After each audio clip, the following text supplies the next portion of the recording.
aturake tinampa dening bapakmu. Nuwun sewu. Nek umpama niki sampeyan derajate padha kalih Bagong, nuwun sewu. Sampeyan wis tak siyak wau-wau. Sampeyan pun kula seret wau-wau. Nek gandeng paduka menika Nalindra Gong Binethara kali paksa kula ajeng padu kalih sampeyan kula nggih kedah gunake tata krama uda wedana ingkang jangkep. Nuwun sewu. Nek sekirane Sinuwun Darawati boten nrimaken anggenipun Bapak ajeng bangun kahyangan, menika monggo. Jarang menika urusan personalitas antawisipun Nata Darawati kalian Bapak Semar Badrana. Nang begitu, wawah begitu barang. Mbasan Sinuwun Darawati nyenthok Karakademel ajeng di bumi angus. Nuwun sewu. Komandane sing boten trima. Nek sampeyan ajeng bumi angus Bapak boten napa-napa. Wong Bapak niku wis tuwa, rada mudar-mudar. Warisan yo mung ora gablek men sithik.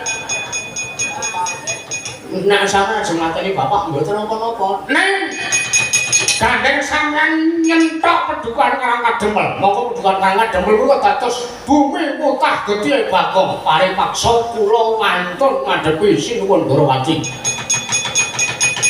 Aturane wis ngaturake mawon iki lumantas kowe Iwang Pikul Manikmaya. Ya ben. Iwang Pikul Manikmaya niku ora bapakmu. Sampeyan lek gelem mangkat nyendikani dawuh Bathara Guru niku ora merga sampeyan nyendikani dawuh bapakmu, merga sampeyan mrika titising Sang Hyang Bathara Wisnu. Bathara Wisnu. Wisnu niku dadi anake Bathara Guru, sampeyan niku dadi titisane amajane Bathara Guru padha karo sampeyan anake Bathara Guru. Sampeyan nyendikani dawuh bapak. Sampeyan ngendikane dawuh bapakne sampeyan, kula yo belane karo bapakku wis ben iki anak do anak gelut yo ben. Rumangsane apa? Anggilan kewan sing arep mani karo Nata Darawati rupak wani jembar wani. Yo. Dudu nang kene papan meter kadidane aku wis diuyak-uyak kewan limbuhan bupatine arep sambutan. Engko sambutan nek ora ninggali dik yo wirang nek cara aku. Ora nganggur ndok kowe iki karo Punggawa. Men aku nek karo apa Priagung wis seneng ngono kuwi aku men gedibal ngono mangsani ben aku sak orane cerak karo Punggawane negara. Ayo. Sampeyan arep muni apa?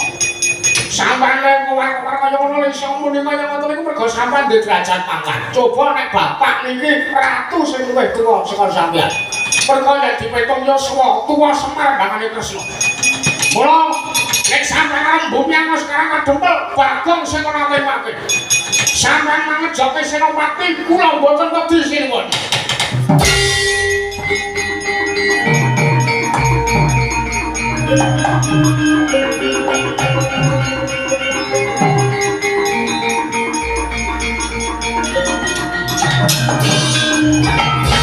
Harus main jalanan. Sajake arep matrimo iki koyo. Ayo.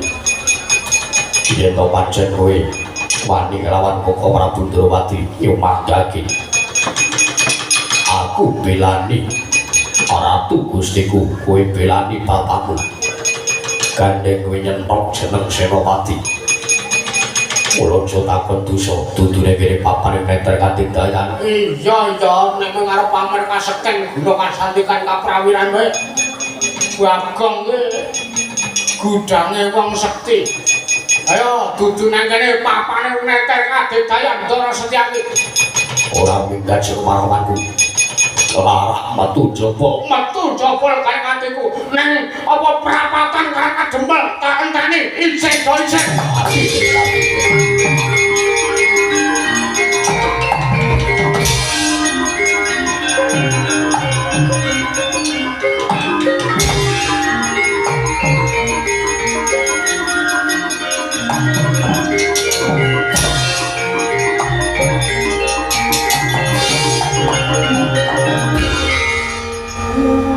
Grewikan dadi grujukan geguyon dadi tangisan ya ben aku nek ngomong ngene iki nek ora mergono sing ndekengi ora bakal wani. Kaya dadi malah ngadepi Ndara Setyaki. Sik, Pak. Awake dhewe teng mriki niku mau nampa daya. Nampa tamu, mongko tamune sago bantu karo bapak. Sapa? Ndara Antasena tak undang.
Raden Prayitna semurire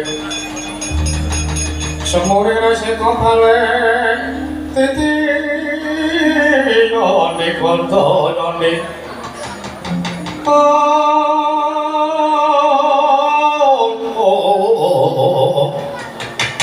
Trisunya Purnama Sasi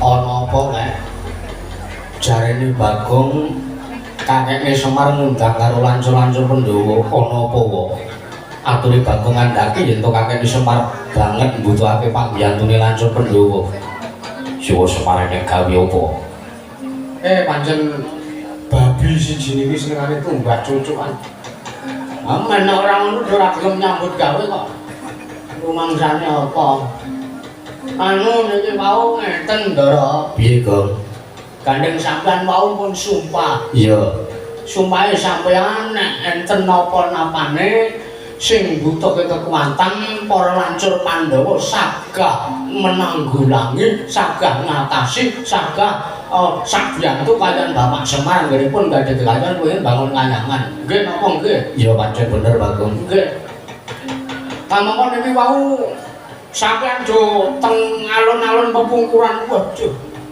mantu kaya kraton alun-alun pepungkuran sampeyan teng pawon mau niki wau Sinuwun Ndarawati rawuh mriki nganti keng Paklik Sinuwun Ndarawati rawuh mrene nganti sapa Paklik sapa Ndara sinten iki Parmadi Panengah Pandhawa Paklik Permadi nah nggih niku Ndara Janaka niku wigatine ngendikane Sinuwun Ndarawati nampi dawuh saking Ngiwang Pikulun Manikmaya kapure bapak menapa niku murungaken anggenipun badhe bangun kanyangan banjur kula mboten trima yen kula ora trima niku merga Sinuwun Ndarawati ngenthok babagan bumi putah getih kula karang kadempel ngendikane ajeng di bumi angus nek bapak mboten murungaken anggenipun bangun kanyangan nek Sinuwun Ndarawati arep bumi angus arep mateni Semar menika monggo jalaran menika masalah pribadi menika perkawis personal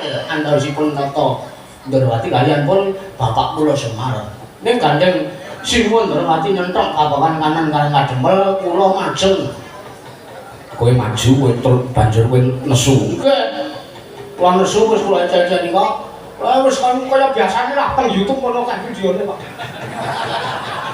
penasaran do ndelok dhewe-dhewe ngono senadi uyak-uyak ning mbokane aku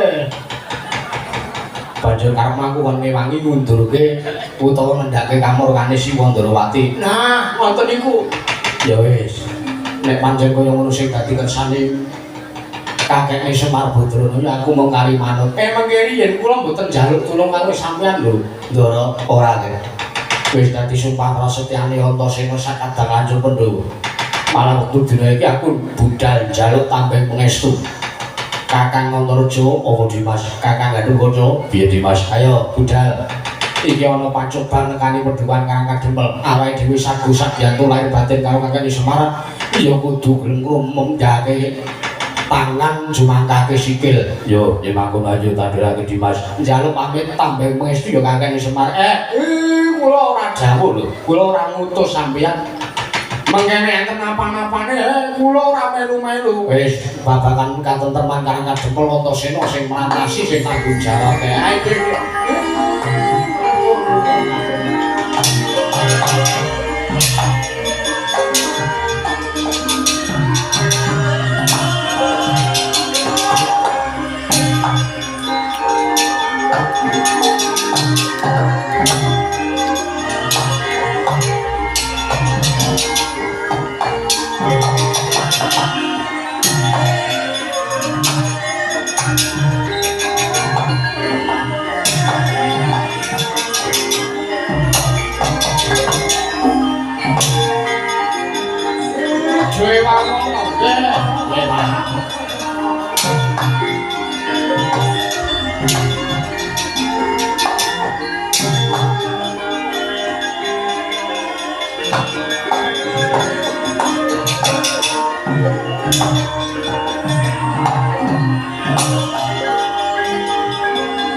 Pandhawa sampean tiyang jujur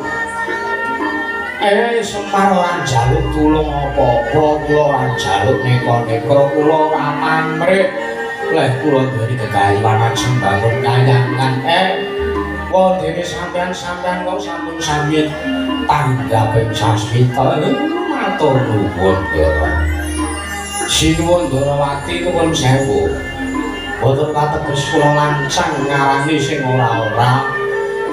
Kula kinten menawi penggalipun sinuwun Ndarawati sinuwun Kresna mboten peteng semara isa ngucap ingkang kados mekaten wau. Suwasudira jayane kanang rat sobrasa wah kaping Darmastuti. Rahayu rahayu rahayu Ndara.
Matur nuwun. Iya, Pak. Cekak aos apa perlune ya, Nduk? Iya. Matur nuwun, matur nuwun. Ngapunten niki mau aku didhawuhi 10:30 lingguran wis kudu wiwit wondene meleset 16 menit. Ya ora apa-apa. Meleset 16 menit kok. Lehmu keweden. Nah, nganti gembroblos aku, Nduk. Piye lek warep ngringkes lakon. Iya. Monggo kasumanggaken. Sapa iki sing cacet-cacet iku? Mumpun. Ya. Oke. Wah, monggo Ki Hadi Sugimin ya.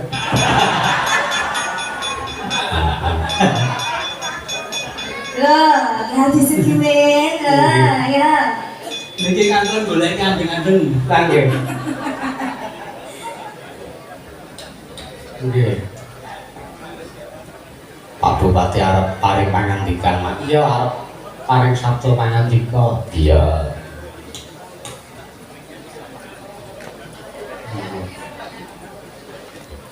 nuwun sewu. Aduh, Danang. Gus. Masa mas. Belum lah. Kaya kalau nek ngaturi jenengan kok Mas Dalijo ya gak lama nek sampean tak Mbah. Ya nek kene ya Mas lo. Kowe bareng ono Mas Danang kok terus ngundang aku Mbah. Alek senengnya kowe. Ya ora ngono lah ya cara dene iki kan kita harus apa ya Mas menghormati. Nek aku ki cara dene udah menganggap sampean iku guru, suhu, nenek moyang kula. Wah, leluhur fosil. Yo Mbok, Pripun? maune sing ngarepe kepenak bareng sing guri kok bendol iki. Ngarane aku nenek moyange masamu aku leluhur. Wonten ampun duka. Senior ngono lho, Dik. Oke, senior maksudnya. Alah, rasa senior identik karo tuwa. Wong aku ngundang mau ning kono ngundang aku bebek ngono iki. Ora bebek kok salah ngono Mas. Bebek. Nggih, nuwun sewu yo Mbok nggih. Mboten apa-apa, Dik. Nggih, menika mila nglajengaken adicara kala wau. Nggih. Awit sasampunipun adicara pangandikan. Nggih. Lah menika panjenenganipun Bapak Wakil Bupati Sleman, Nggih. panjenenganipun Bapak Danang Maharsa SE ingkang sampun kepareng rawuh. Pak Ganda matur nuwun sanget rawuhipun 40.000. Nggih. Menika kepareng panjenenganipun Bapak Wakil Bupati paring pangandikan. Ngaten. Nggih. Yo Dik. Monggo. Aturi. Yang kami hormati Mas Danang nggih. Basa sing apik. Oh nggih. Piye nek Kirana, sangat? kirana. Nggih. Nuwun sewu. Mosok nek 1000? Iki sopan santun iki Oh, nggih. ngomong basa sing apik. Nggih. Nuwun sewu Mas Danang. Bapak, Mosok bapak mau tuh apa pendeknya kan? Bupati. Mosok Mas Danang ya gelem rombokku. Maksudnya bapak iki ora kok terus bapak dadi pakmu sing kuat dadi pakmu sapa? Nggih, nggih. Nyuwun sewu Pak Danang Kepareng buat kula aturi kula aturi minggah panggung. minggah rejim panggung Sasampunipun menika sasampunipun menika maring nyanto. maring ngarto makmur wae Mas iki ono dikon ngamen. Monggo Mas Danang nggih ngaturan minggah panggung. Boleh kita sambut bersama yang meriah Mas Danang Maharsa SK monggo.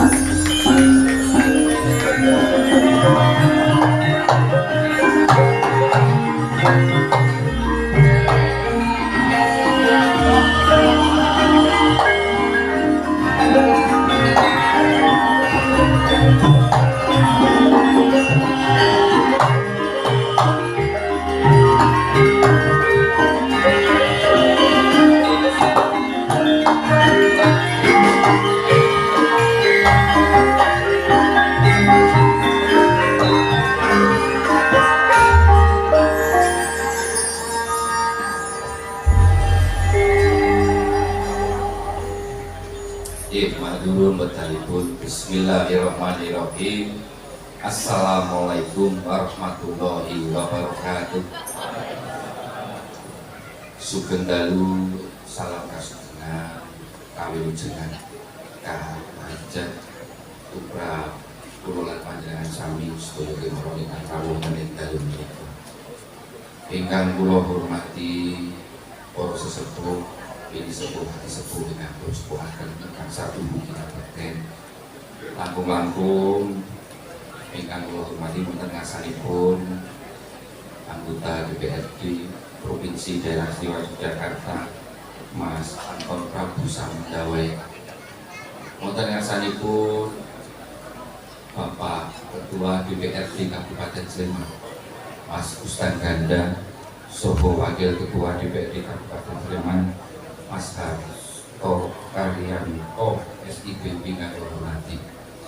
Dan sepadugi rawuh dalu menika para anggota DPRD Kabupaten Sleman, Bapak Suryono, Bapak Haji Suryono, Mbak Dara, Mbak Vika, yang kula hormati ugi wonten ngarsanipun Bapak Panjalu Gambir, Mas Tamsis, Soho Bapak Kapolsek, Bapak Dan Kamil ugi ingkang rawuh ing dalu menika. Wonten ngarsanipun Bapak Lurah Bali Gaduh, Mas Andru, Ulun Sekerdalu, lan boten suben wonten ngarsanipun Bapak Haji Saidi saha sedaya keluarga agengipun ingkang saestu dalu menika sampun paring sedaya kemawon dhateng kula lan panjenengan sedaya. Wonten ngarsanipun bapak-bapak ibu-ibu sesepuh kemawon ingkang rawuh kang kula hormati kang nyuwun sewu mungkin saged kula sebat setunggal lurus setunggal. Mboten kesupen rencang-rencang budaya kita Mbak Trinil, kula nuwun Pak Dita Ijo, alhamdulillah sami sehat. Aris. Alhamdulillah nggih sugeng. Sunto Aja terus terang lho. nggih. Mboten kesupen Ki Dalang, Ki Yusuf, sedaya yoga-yoga ingkang kula hormati ugi. Mboten kesupen monggo sareng-sareng kula dherekaken kita sedaya asal nunjukaken puji syukur wonten ngarsanipun Allah Subhanahu wa taala bintang Gusti ingkang Maha Agung Maha Mirah ingkang saestu dalu menika sampun paring kanikmatan karomatan kawilujengan langkung kesempatan kesehatan dumateng kula lan panjenengan sami. Katike alhamdulillah puji syukur kita sedaya dalu menika saged makempal wonten ing mriki sak perlu derek mangayu bagyo. Kersanipun Bapak Haji Saidi sak keluarga anggenipun peresmian Joglo Arjo Suwito. Wonten ing dalu menika kanthi pinaringan sehat walafiat menawi panjenengan sedaya kula. Salajengipun mboten kesupen selawat salam mugi tansah kunjuk kunjungan kita suri teladan kita Nabi Muhammad sallallahu alaihi wasallam ingkang saestu tansah kita kebodho sahabatipun ngantos yang kula kesapan. Amin. Nyuwun sewu saderengipun kula matur kathah sepisan kula nyuwun pangapunten kawan kula randhat kekara kasep kula niki wau amargi tesih wonten acara ingkang kedah kula hadiri wonten ing sonten kula wau lan dherekaken pamit bilih Bapak Bupati mangke boten saged rawuh ing dalu menika amargi sarengan acara wonten ngeplak kaliyan Sabri kandanani bilih mangke menawi wedalipun tasih saged rawuh mangke badhe rawuh wonten ing mriki. Alhamdulillah. Bapak Ibu para lenggah sedaya saestu dalu menika kula awit asmanipun pribadi saha minggahipun pemerintah Kabupaten Sleman ngaturaken matur panuwun dumateng Bapak Haji Saidi saha sedaya keluarga. Dalu menika sampun paring undangan dumateng kita sedaya sak perlu napa nyeseni anggenipun peresmian Joglo Arjo Suwito wonten ing dalu menika. Derek tetunggal kita sedaya mugi-mugi Joglo Arjo Suwito menika mangke saged nambah kagem kegiatan sosial lan kegiatan budaya kalian masyarakat sak kiwatenipun panukuran iki. Lan mugi-mugi saged kagem manfaat dumateng masyarakat sanes, masyarakat luas menawi badhe ngawontenaken kegiatan napa kemawon. Iki pun sewake mboten Pak Hadi. Sewake. Nah, kula le promosi sekalian. Jadi cetok iki para sederek niku diaturi teng mriki kapoleh nyakseni. Napa niki Joglo Arjo Suwito, mangke kula pilih panjenengan sedaya badhe kagungan damel napa kemawon. Badhe daliso nek tetakan yo ning kene ra apa. Nek tetakan tak bayari wis. Memperbarui. Nah, jungkir. Mungkin monggo diproduksi Mas. Nggih. Saged sapa iki mau? Lo bayangke kita piye? Kalian Ampun. Dipun sukani anting-anting. Nggih. Mangke sak mangke monggo mugi-mugi saestu Joglo Arjo Suwito menika saged manfaat kagem masyarakat luas. Amin. Matur nuwun Bapak Haji Saidi saha sedaya keluarga ingkang saestu dumugi dalu menika tasih napa nggih dados napa sesepuhipun warga masyarakat Sleman. Langkung-langkung sak kawitipun kapanipun kaping mriki Bapak Haji Saidi menika menawi gadah apa kontak mesti nek layangan yo apa wae. Iki jane yo kangen suwe ora ono wayange di dalam Ki Yusuf niki. Wah niki sewan Bapak. Ah, iki nek boten ya ra ketu mriki jenengan. Kaya belum sambah. Niki wayang sewan ya. Niki wae dirasani lho Ki Yusuf. Terus pundi? Saiki kok pira? Anu Pripun ora ana anu. WA mawon. Lho, boten niki tegese kok nek niki para unggawa niki do ngersake lak nggih karuan nyepaki itu lho. Oh, ngaten. Pas ora nyandak duwite pun memang rasani. Gitu. Nek kokean yo ora kuat. Nggih. Oh, nggih gampang. Nggih. Lewat running tag. Nggih. Nggih, pemilih kita mboten kata nggih kula matur saestu dalu menika kita sedaya monggo nderek nyembuyung nderek tetungga. Mugi-mugi Joglo Arjo Suwito menika mangke saestu kagem saged kegiatan-kegiatan masyarakat. Saya menika kegiatan sosial, kegiatan seni budaya ingkang napa wujudaken napa kemawon mugi mangke saged regen kagem kegiatan masyarakat. Lan saestu untuk kemawon kula ingkang sowan lan sedaya kemawon niki tansah nderek tetungga mugi-mugi Bapak Haji Saidi dan seluruh keluarga tansah pun paringi kesehatan umur panjang. Amin.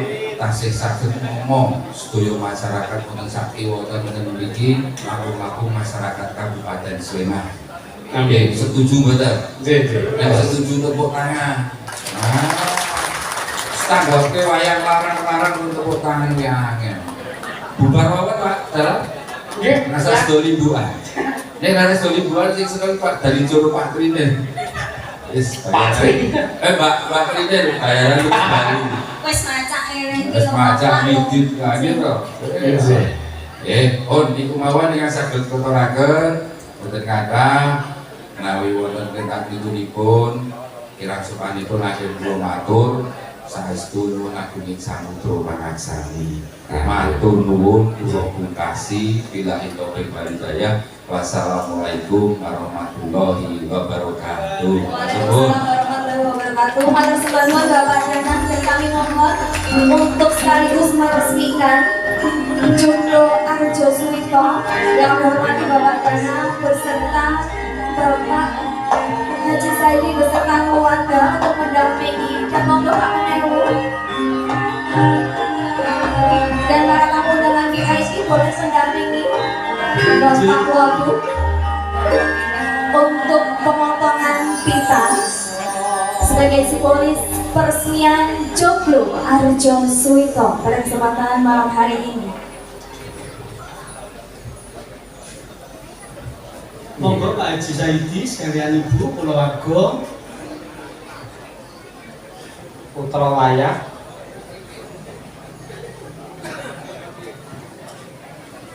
monggo katuran minggah Nggih. mangke saking ler. Nggih. Mungkin dipuniringi gerangsangan. Gangsangan. Nggih. Anu iringanipun garangan Aduh, malah saya selencer Pak Mas. J. Silakan para tamu undangan juga boleh mendampingi J. iringan gangsalan kali rebat mau. Gangsangan buka rebak ngoten to, Nggih. Nggih. Nggih. Monggo Bapak Haji Saidi, Bapak